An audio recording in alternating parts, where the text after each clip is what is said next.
The mask alone weighs approximately 23 kilograms of gold, according to metallurgical studies conducted decades later. It stands about 54 centimeters tall. The face is smooth, idealized, youthful. The eyes are inlaid with quartz and obsidian. The headdress, the nemes, is striped in blue glass paste meant to imitate lapis lazuli, alternating with gold bands. On the forehead sit the vulture and cobra, the twin symbols of Upper and Lower Egypt fused together, a statement of unified kingship. A false beard, braided and curved, extends from the chin, a symbol reserved for gods and deceased kings, since in life pharaohs did not wear this style. On the back and shoulders, spells from the Book of the Dead are inscribed, meant to protect the king's spirit on its journey through the underworld. For nearly a century, this was simply understood as Tutankhamun's mask, made specifically to represent Tutankhamun for Tutankhamun's burial. Nobody seriously questioned it. Why would they? Then, in 2015, Nicholas Reeves, a respected Egyptologist who had spent decades studying the Valley of the Kings, was examining high-resolution laser scans of the tomb's walls when he noticed faint lines beneath the painted plaster, lines suggesting the outline of two sealed doorways that had never been excavated. That discovery alone made headlines around the world, sparking radar surveys hunting for the hidden burial of Queen Nefertiti, Tutankhamun's presumed stepmother. Those radar surveys, conducted in 2016 and 2018 by different teams, ultimately produced contradictory and largely inconclusive results. And by 2018, the Egyptian Ministry of Antiquities publicly stated that no hidden chambers existed. That theory, while fascinating, mostly fizzled out. But something else happened alongside that search, something that got far less attention at the time and deserves far more now. While studying the tomb, Reeves also took a closer look at the mask itself, specifically the face. He noticed the ears. Tutankhamun's golden mask has pierced ears, holes clearly designed to hold earrings. This was not unusual for a child or a young royal in ancient Egypt. Children of both sexes commonly wore earrings, and the practice was typically abandoned once a boy reached adulthood. And what struck Reeves was that the piercings on the mask were not disguised or filled in. They were fully visible, unplugged, exactly as you'd expect on a mask made for a child or a young woman, not necessarily a young adult male king being buried in full royal regalia. Then he looked closer at the cartouches, the oval hieroglyphic nameplates on the mask identifying its owner. And this is where things became genuinely significant, not speculative internet clickbait, but a real, documented, peer-reviewed observation. The cartouche bearing Tutankhamun's throne name showed evidence of having been altered. The hieroglyphs looked slightly different in style and spacing from what would be expected if they'd been carved fresh for the mask's original creation. To Reeves and several colleagues who examined the evidence afterward, this pattern was consistent with something Egyptologists call usurpation, the ancient Egyptian practice of taking a monument, statue, or funerary object, originally made for one person, and reinscribing it for someone else. It happened constantly throughout Egyptian history. Stone was expensive. Gold was more expensive still. Reusing objects, especially under the chaos and financial strain following Akhenaten's disastrous religious revolution, would have made practical sense. Reeves proposed a specific and startling theory. He suggested the mask, along with several other objects in the tomb, may have originally been created for Nefertiti, or possibly for another royal woman associated with Akhenaten's court, and was later modified and repurposed for the young Tutankhamun's hurried burial. Tutankhamun died suddenly, and based on the modest size of his tomb and the speed with which it appears to have been sealed, somewhat unexpectedly. A fully prepared royal burial for a pharaoh normally took years to construct and furnish. Tutankhamun's team may not have had that luxury. Recycling and modifying existing royal funerary equipment, gold masks included, would have been a practical emergency solution. This is where the metallurgy comes in, and this part is not speculation. It's measured, published science. In 2015, and again in more detailed analysis published in 2016, researchers used portable X-ray fluorescence, XRF, a non-invasive technique that identifies the elemental composition of metal without damaging the object, to examine the mask directly. What they found was that the mask is not made from a single uniform batch of gold. The face and the main headdress section are composed of a slightly different gold alloy than the rest of the mask, including the beard. The proportions of silver and copper mixed into the gold differ measurably between these sections. In ancient goldworking, this kind of variation typically indicates the pieces were cast or crafted at different times, quite possibly by different workshops, and later assembled together. This single finding gave real physical evidence supporting the idea that the mask, or parts of it, may not have originated as a single unified object made specifically and only for Tutankhamun. T didn't prove Reeves's full Nefertiti theory, and to be clear, that specific attribution remains genuinely disputed among Egyptologists, several of whom have pushed back hard on Reeves's interpretation of the cartouche evidence. But the alloy discrepancy is real. It's published, and it fundamentally means the mask has a more complicated manufacturing history than the simple story told in museum placards for 90 years. Now here's the part that actually did shock the field of Egyptology. Not through ancient mystery, but through modern carelessness. In August 2014, museum staff at the Egyptian Museum in Cairo were cleaning the display case housing the mask when the braided beard, which attaches to the chin via a small tenon, accidentally came loose and fell off. Rather than reporting the damage through proper conservation channels or consulting a trained conservator, the museum staff panicked, according to accounts later given by museum insiders and confirmed through an official investigation. They grabbed a tube of quick-drying epoxy resin, ordinary adhesive glue, completely inappropriate for a 3,000-year-old artifact of immense historical and monetary value, and hastily glued the beard back on. In their haste, they left visible smears of dried epoxy on the mask's chin and used a spatula or metal tool to scrape off excess glue, leaving faint scratch marks on the gold surface around the beard's attachment point. The botched repair went unreported publicly for months. It was only uncovered in January 2015 when a German-Egyptian art historian, Christian Ekman, visited the museum, noticed the visible glue and scratches, and raised the alarm. The story exploded internationally once it broke, embarrassing the Egyptian Ministry of Antiquities and prompting a formal investigation. Several museum employees were referred for disciplinary proceedings. The botched repair was later described by Egyptian officials themselves as having been carried out incompetently and unprofessionally. The good news is that the damage, while alarming, was ultimately reparable. Ekman, a specialist in ancient goldwork who had previously worked on Tutankhamun material, led a careful restoration process starting in October 2015. His team used a reversible adhesive made of beeswax, a material historically consistent with practices used in ancient Egyptian goldsmithing, to properly reattach the beard, and they carefully removed the epoxy residue and polished out the scratch marks using wooden tools rather than metal ones to avoid further scoring the gold. The restoration was completed, and the mask went back on public display in December 2015. And Ekman later stated that the beard's reattachment was actually more secure and more historically appropriate than it had been before the incident.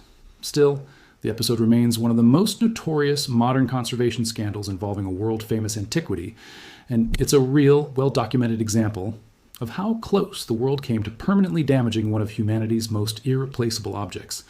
Not through ancient mystery, but through a very human, very modern mistake. Beyond the mask itself, science has continued to peel back layers of what we actually know about the boy inside it. In 2010, a team led by Egyptian geneticist Zahi Hawass published the results of a 2-year study combining CT scans and DNA analysis of Tutankhamun's mummy, along with several other royal mummies believed to be his relatives. The CT scan work, conducted using a portable scanner brought directly into the Valley of the Kings, produced over 1,700 digital cross-sectional images of the body without ever having to unwrap or physically disturb the fragile remains. Genetic testing, conducted using techniques adapted from forensic science, established with reasonable confidence that Akhenaten was very likely Tutankhamun's father, and further suggested that Tutankhamun's mother was one of Akhenaten's sisters, meaning the boy king was almost certainly the product of a sibling union, a practice not uncommon within Egyptian royal families of the era, who believed it preserved the purity of the divine bloodline. That same genetic study found something else, something that helps explain the frail, sickly appearance suggested by the physical remains. Tutankhamun's body showed evidence of multiple congenital conditions, likely resulting directly from this inbreeding. His feet showed signs of a bone disorder called Koehler disease, which involves a loss of blood supply to bones in the foot, and researchers found evidence of a clubfoot, along with signs that he might have needed a cane to walk. More than 100 walking sticks were notably found buried alongside him in the tomb, some of them clearly worn from actual use rather than purely ceremonial objects. The 2010 study also detected DNA from the malaria parasite in his tissue, suggesting he had suffered from repeated bouts of malaria in the period before his death. What actually killed him remains debated even today, and this is worth being honest about, because a lot of clickbait content promises a definitive, shocking answer that doesn't really exist. The CT scan found a break in his left thigh bone near the knee, which some researchers, including Hawass's team, argued may have occurred shortly before death and become infected, potentially fatal in an era without antibiotics, especially compounded by his existing malaria infection and weakened physical condition. Other researchers have proposed the fracture might have occurred after death during mummification or even during Howard Carter's excavation process in the 1920s, since Carter's team, working with the crude techniques of the era, had to forcibly separate the mummy from the resin that had hardened and fused it to the base of its coffin, causing real damage to the remains in the process. There is no confirmed evidence of foul play, murder, or assassination. despite decades of popular speculation and dramatized documentaries suggesting otherwise. The most scientifically supported picture is of a young king with a genetically compromised body, weakened by repeated illness, who likely died from a combination of infection, disease, and physical frailty, rather than any single dramatic cause. The tomb itself continues to raise questions that go beyond the mask and the mummy. The modest size and layout of the burial chamber, especially compared to the grand, multi-room tombs built for more established pharaohs, strongly suggests it was not originally designed for a king at all. Many Egyptologists believe it may have originally been intended as a private tomb, possibly for a courtier or minor royal figure, and was hastily repurposed when Tutankhamun died before his own, presumably grander, tomb could be completed. This theory fits neatly alongside the mask evidence. A rushed, adapted burial would explain both a modified tomb and a modified, possibly reused golden mask. So where does that leave us with the real story of King Tutankhamun's golden mask? Not with quantum scanners revealing hidden names, because that technology and that headline simply do not exist in any credible scientific record. The real story is arguably more interesting, precisely because it's true.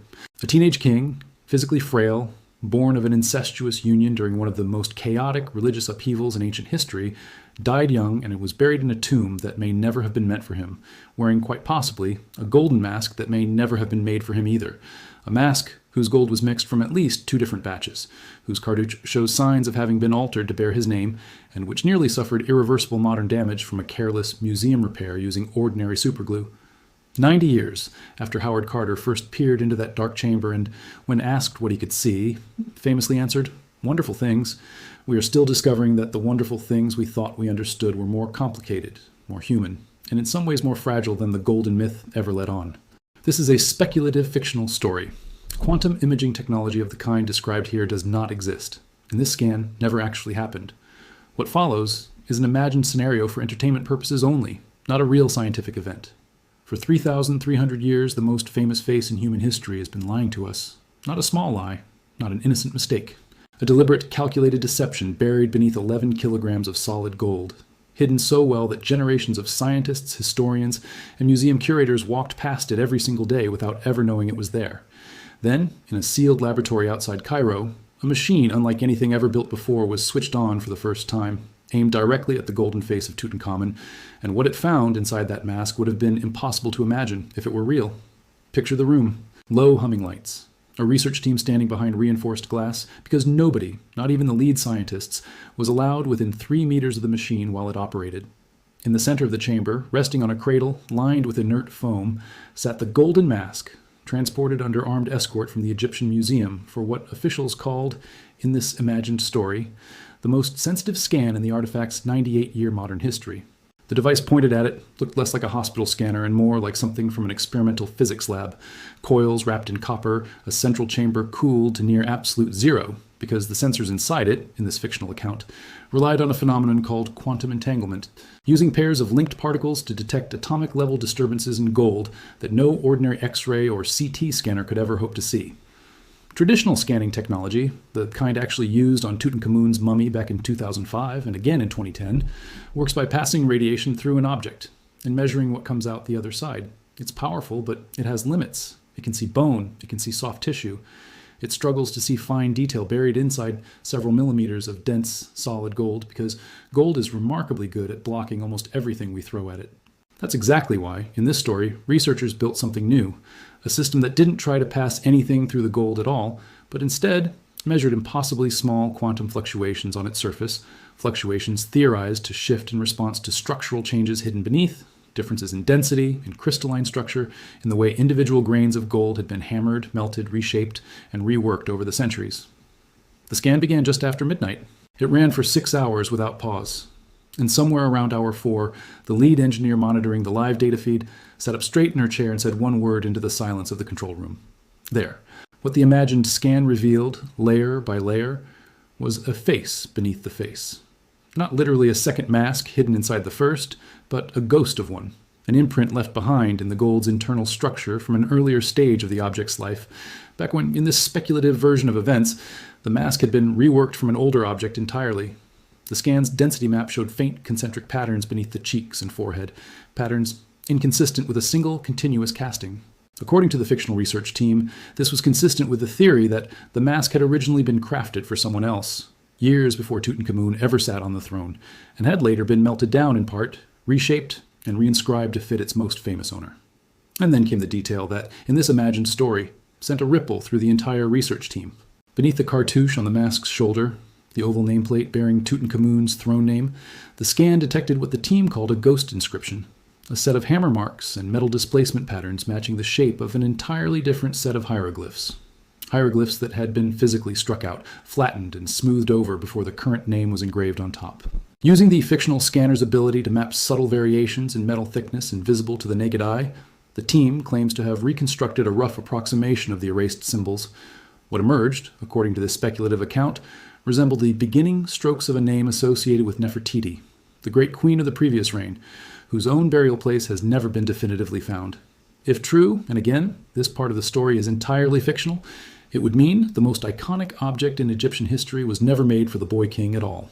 It would mean that somewhere in the chaos following the death of the heretic pharaoh Akhenaten, when Egypt's religious and political order was unraveling, and a 9-year-old boy was hastily crowned to stabilize a fracturing kingdom, someone made the decision to take a queen's golden face, hammer her name into oblivion, and give the mask a new identity to match the mask's new owner. A cover story, 3,000 years in the making, quite literally beaten into solid gold. The imagined research team didn't stop there. The scan's second major finding involved the eyes. Tutankhamun's mask has always been described as having eyes inlaid with quartz and obsidian, calm, half-lidded, serene, but the fictional quantum data suggested something stranger sitting just behind the inlays, in the gold socket structure itself, tiny variances in metal density arranged in a pattern too symmetrical to be accidental, a pattern some members of this imagined team interpreted as a deliberately hidden symbol, invisible from the outside, sealed permanently behind the eyes the moment the inlays were set in place. In this speculative story, the symbol resembled a stylized ankh crossed with a scarab, a combination associated in real Egyptian iconography with rebirth and protection in the afterlife, but positioned here in a location no living person, apart from the original goldsmith, could ever have seen again once the mask was assembled. A secret meant only for the gods, or perhaps only for whoever built the mask, sealed inside forever. Word of the imagined findings, according to this fictional account, spread quickly through Egypt's antiquities community, and reactions were divided. Some senior figures in this story dismissed the results outright, arguing that any new, largely unproven scanning technology applied to an object this famous, this valuable, and this politically significant would inevitably attract dramatic claims that couldn't be independently verified. Others, more privately, were said to be unsettled because the fictional scan's secondary results lined up a little too neatly with theories that real Egyptologist Nicholas Reeves had proposed years earlier, based purely on visual inspection of the mask's ears and the cartouche's stylistic irregularities, without any advanced scanning technology at all. If a machine like the one imagined in this story had actually managed to find physical, structural evidence supporting a theory that had, until now, rested on educated guesswork, it would represent one of the most significant confirmations in modern Egyptology, a moment when speculation and hard data finally converged. The story continues with the mask being returned to its display case under heavy security, the imagined research paper allegedly submitted for peer review, and naturally, immediately leaked before official publication, sparking a wave of half-accurate headlines and wild internet theories about hidden pharaonic conspiracies, secret bloodlines, and lost queens buried somewhere, still undiscovered beneath the Valley of the Kings. In this fictional narrative, Egyptian officials neither confirm nor deny the existence of the scan, citing the sensitivity of ongoing research, while outside experts openly question whether the technology described could even function the way it's claimed to, since quantum-level surface fluctuation mapping of solid gold objects remains, in reality, far beyond what current physics and material science can actually achieve. And that's the important thing to sit with as this story wraps up. Everything you just heard about a working quantum imaging scanner capable of reading erased inscriptions and hidden symbols sealed inside solid gold is invented. It's a dramatized, speculative scenario built for storytelling, not a documented scientific event. No such machine exists. No such scan has been performed on Tutankhamun's mask. This kind of technology sits firmly in the realm of imagination, not laboratories. What makes this fictional version compelling, though, is that it's built on top of real, unresolved mysteries that genuine Egyptologists have spent decades actually investigating. The mask's gold really has been shown, through real X-ray fluorescence analysis conducted in 2015, to contain 2 distinct alloys, suggesting it was assembled from more than one source of gold. The cartouche bearing Tutankhamun's name really does show visual signs, observed and published by Nicholas Reeves, consistent with having been altered from an earlier inscription. the mask's ears really are pierced in a style associated with children or young women, not adult male kings, a detail that has fueled genuine academic debate about whether the mask, or parts of it, may have originally been created for someone else entirely, quite possibly Nefertiti. These are the real threads of mystery that any fictional story about hidden secrets in Tutankhamun's mask inevitably pulls from, because the truth, even without inventing a quantum scanner, is already strange enough to build an entire story around. The rest, the flattened queen's name reconstructed through impossible metal density mapping, the hidden Ankh sealed behind the eyes, the 6-hour scan in the reinforced glass chamber outside Cairo, belongs entirely to the world of speculative storytelling. It's the kind of story that feels like it could be true precisely because the real history surrounding this object is genuinely full of unanswered questions. Questions real archaeologists, real chemists, and real historians are still trying to answer using real tools, none of which currently include anything resembling quantum imaging. So the next time you see a headline promising that a hidden scan revealed some earth-shattering secret buried inside King Tutankhamun's golden mask, it's worth pausing before believing it. Some of these stories, like the one you just heard, are entirely imagined. But buried somewhere underneath the fiction in this case is a genuinely fascinating, genuinely unresolved real mystery.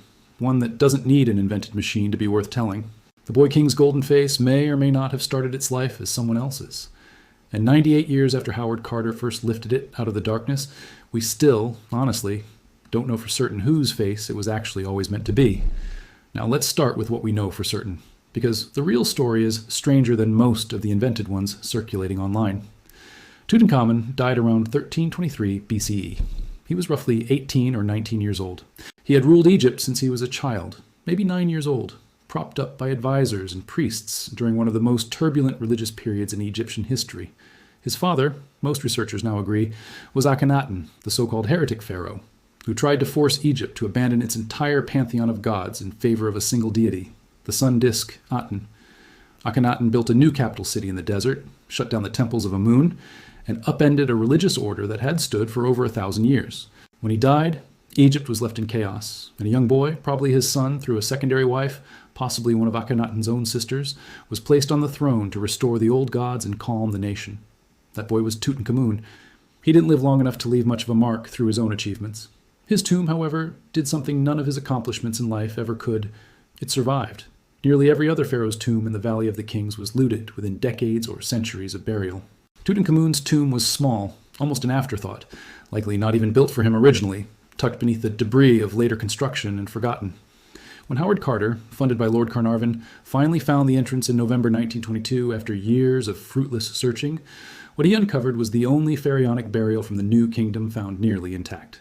4 gilded shrines nested inside each other, a stone sarcophagus, 3 coffins, the innermost made of solid gold weighing over 100 kilograms, and resting over the head and shoulders of the mummy, the golden mask.